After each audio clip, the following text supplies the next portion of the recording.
Okay, hi, day 221, I believe. I have no idea. Talking about brain fog, holy moly. So, the day's worth of treatments is over. It was very full, and it was it was very interesting. It was very pampering of all things. Let me tell you, because I wrote down the information that you're all wanting to know. Let's see. The hypothermia, that was interesting. So I go in and I'm actually laying on like a skinny bed, like a medical bed, but it's got a pad about that thick of water. So I'm like essentially on a water bed, and the instrument thing, the hypothermia, is like I felt like it was almost like a dentist machine. Like it comes from the side, it's on the side of my bed, and it comes up and over. It's all white and black and all kind of new tech. And then the arm comes out, the arm comes down, and then there's this big disc. That big. There's a big round disc. And they put this disc on my belly, and the disc has about that much water in the bottom part of it. And then they lay it on, and then they kind of push it in, and then they lock it. So you're in there in between two water sections. And it's cold water that I'm laying on. It's cold water that is, on the edge of the disc. Yet the hypothermia, the heat is coming through, because you could feel like the heat. But if that cold water weren't there, I believe it would just burn your skin. Of course it would. It's 108 degrees or such. So there was no pain related to any of that. It should, I'm just the patient. I know I keep saying that, but it's like, I don't know.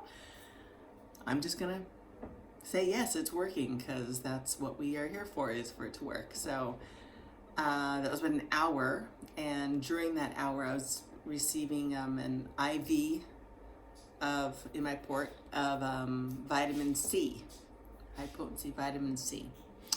So that was going on, and they both ended at the same time, and then I had an hour break and met up with Matthew and tried to take a nap, but whatever. We just talked and hung out I think I had an hour and a half.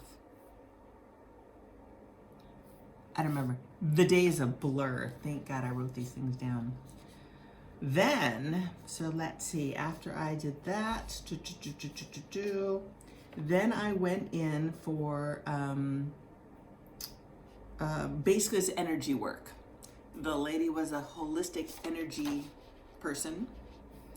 This was not my Reiki day. This was definitely energy work. She was like, on my abdomen, pushing, around my, all over my pieces and parts in my abdomen, and asking questions and waiting for response and answer and tightening. And she would like help, bowels move and just stuff like that. And it was fun because I am not afraid of answering any questions, because I love that kind of stuff.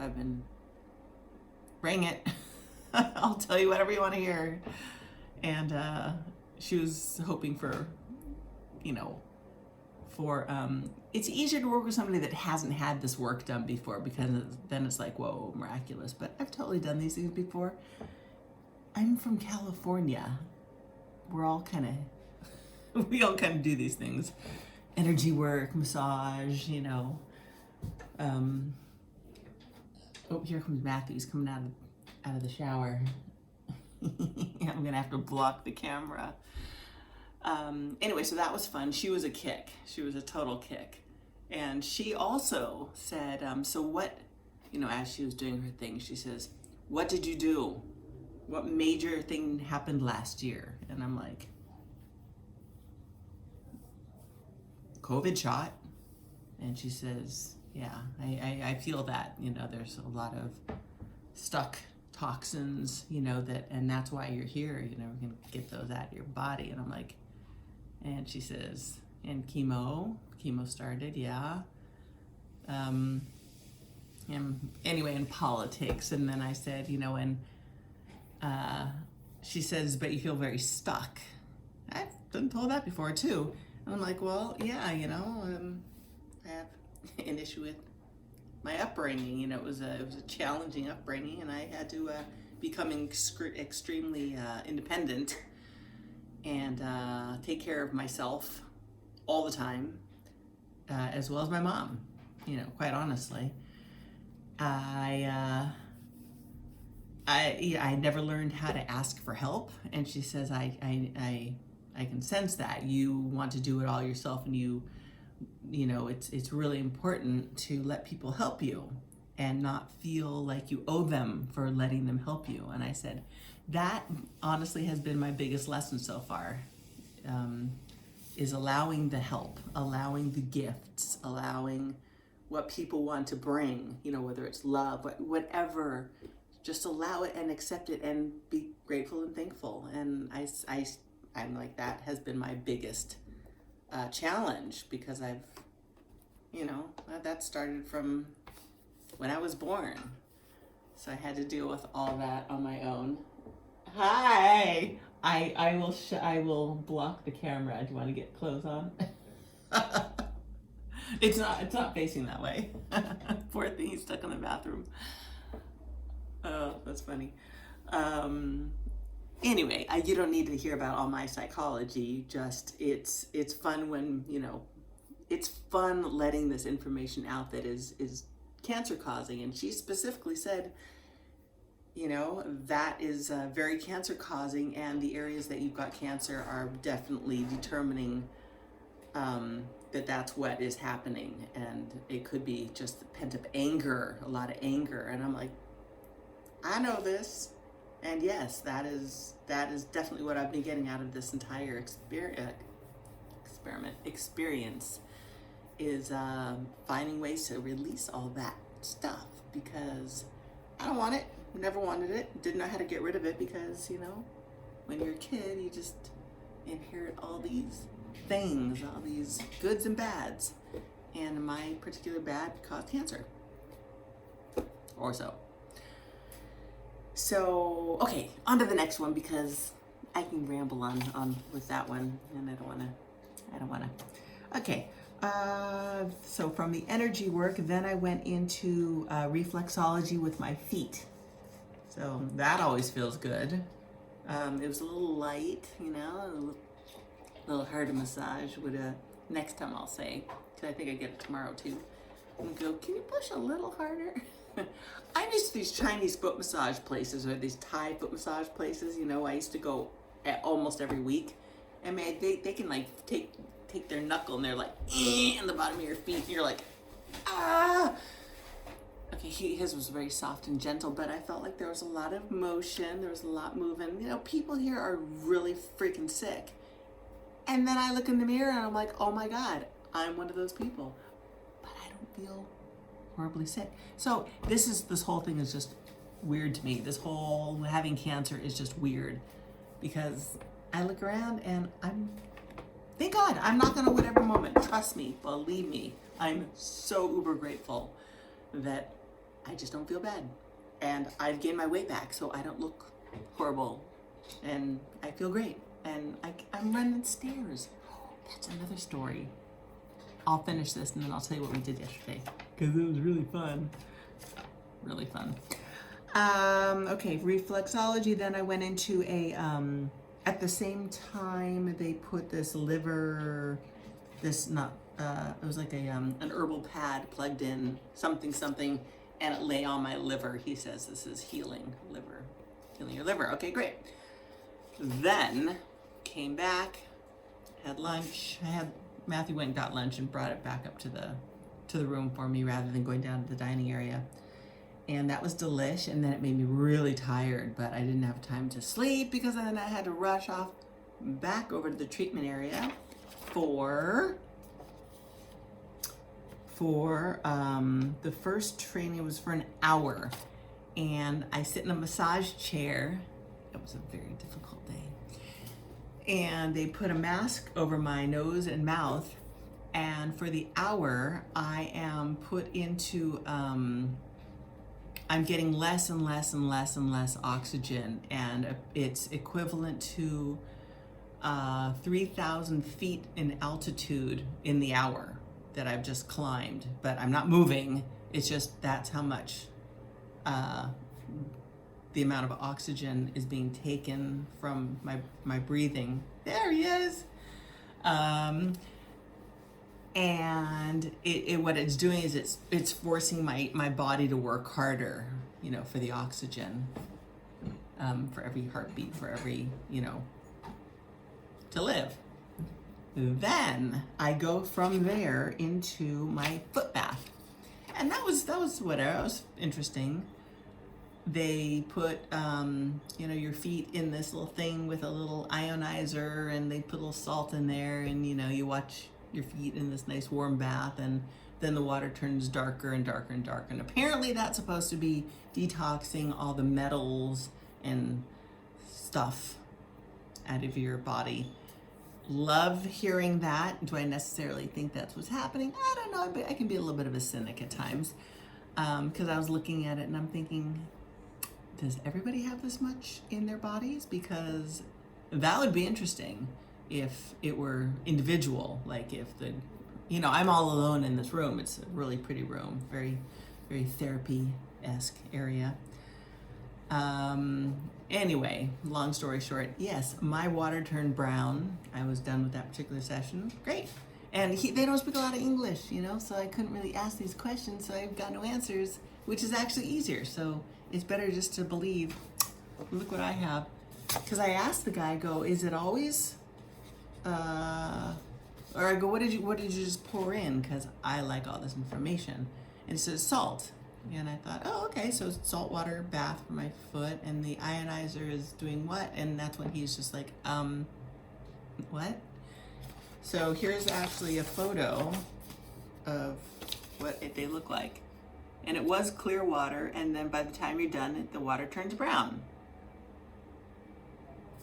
Okay. Mine turned brown, like that. I don't know what I think. I think it all turns brown for whoever's in there at whatever time. But I like to know, I'd like to I'm down with it. If it's pulling stuff out of my body, then let it pull stuff out of my body. See, I'm even stopping myself from saying bad words. It's all good. Then I went into another section where I lay down yet again on a comfy little zero gravity bed, and they put a little pillow on my chest and a tube in my face, and it's pure oxygen. And he says, keep your mouth shut and just relax for the next, 10 minutes, 15 minutes, and just breathe in oxygen. Okay. So that's what I did, and what that was doing was replenishing the oxygen that I had apparently breathed out or couldn't get in the first of the after lunch treatments. Okay, that was a lot. That's what I did. The day is almost over. It's dinner time now. And but real quick, I just wanted to let you know that yesterday being Sunday, Matthew and I went for another walk after we ate, and we discovered steps, a set of steps, 78 to be exact. I like steps, and we're like, cool. Unfortunately, he still didn't have his new shoes. He does now, so it was very a little bit more painful for his poor little toes to go up and down these stairs. And of course, it's in the woods. We're in Germany. Everything's green and woodsy and gorgeous, and so we're doing these stairs. And so it was this other guy late, because we're like, where did he come from? And all of a sudden we realized if you keep walking, there's another set of steps. So, so that was fun. We continued on this path. We go down the steps. We go across the square, and over this wooden bridge. We're like, what? And this is right kind of like behind the hospital, the clinic. 2 rivers. They come in. They merge. We're on the bridge. It turns into one river. It continues on. Hello, gorgeous. Gorgeous. We continue across this wooden bridge. A lake with these beautiful DG paths. Kind of a DG. It was a little more rocky and a little pebbly, but really compressed. around this ginormous lake, and there was this probably a 400 meter trellis. What do I want to call it? Like you're just walking under these trellises that went at least 400 meters, and vines over them, and of course the pine trees are up and around us, and it's just like, whoa, it's so pretty. So I will be taking pictures of that because it came up so random so quickly, and we're just like, well, there's so much more to explore, so we weren't taking pictures. We continue around the lake, and there are all these older people. They're playing what's close to a bocce ball, but I believe it's called jeu de ball. Because I saw that when I was in Holland when I was in my 20s. I remember that was the game, and that is what they were playing. It was really cool. We continue walking. We come across this fitness, like one of those outdoor fitness areas where this does something for your arms, this does something for your triceps, this is for your biceps, that's for your stomach, that's for your legs. There was this platform thing that you hold on, and then you start to move your feet, and then you just hold on so your upper body stationary, but your legs are going whooshoo, whooshoo, whooshoo, which of course, if you have a tire, or women or whomever, you got that tire that goes around your midriff, that whole midsection, that is going to work it right off. So that was fun. We continued on, and then there was this kids playground. It would never fly in America. This playground, this jungle gym, was made of fallen, thick wood branches that were just, they'd lay like this, and then they were like this, and then one's like this, and it's huge. And it's just like this immense structure, it would never fly in our country because we're way too, a child could get their arm in there and fall and break their arm. Well, you know what? Don't freaking put your arm in there and fall, basically. Whatever. Okay, that's me. I have opinions. I'm so opinionated. Anyway, they're just like, man, these kids, they really get a chance to like learn how to climb and just like hold on to stuff. And yeah, if your foot goes there, you can actually get some elevation. It was just amazing. Just very, very, very different. Very different. So that was a score. Oh my God, we just had like this moment. It was beautiful, beautiful. Yeah, we'll take some pictures and I'll kind of like show. Once again, we escaped. It's like escaping Alcatraz. And it was Sunday. It was a little bit crowded at the park, but it's not like we're talking to anybody or walking near people, so we were being very protected, and and if there was anybody, we'd just kind of lift up our mask and stick it over our face because we're good. We don't want to get anybody hurt and sick and whatnot. But the environment, and we're outside with the trees. It's like, hello, beautiful, beautiful, beautiful nature, beautiful Germany. Oh, it is just beautiful out here. It was beautiful. And all this health stuff, I'm just getting pampered left and right. I'm taking it. I'm loving it. I'm taking it all in. I know chemo is gonna, they're gonna have me on chemo in a week, something like that. Oh yeah, September 2nd. So I have several days. Oh, it's on Friday. Wow. So I have this whole week of more and more of these fun, detox programs, and the hypothermia. And then on Friday, they shoot me with the chemo, with the hypothermia. So that I won't feel quite as good. But it's gotta be done because I want to go home clean and clear of cancer. Because it's not mine. I don't want it. It's just, it found me as a host. I don't want to be that polite and be a cancer's host. I don't know. That's it. I'm exhausted. Oh, and so when I came back to the room and I was all done with my day's worth of treatments, Matthew's already asleep, taking a nap, and I lay down on the bed. Bam! I was out for well over an hour. I was completely out, and when we woke up, it took all I had to refocus. He's talking to me, and I'm just like, wait, what? He's asking me these simple questions. I'm like, huh? He'd say it again. I'm like, huh? Yeah. So whatever I went through today was seriously sucked a lot of stuff out of me. Anyway, so that was my day. Those are my treatments. I was all worried about them, and now I'm like, oh, that was nice. They're preparing me for chemo stuff. Okay, that's it. Love you. Love me. And it's very exciting to be able to do something this extraordinary. Seriously. All right, so talk to you soon. Hello, Port. They cleaned my port today. They gave me a new dressing, and they didn't put a new needle in, but the needle's still there. The thing's still there. Boop, boop.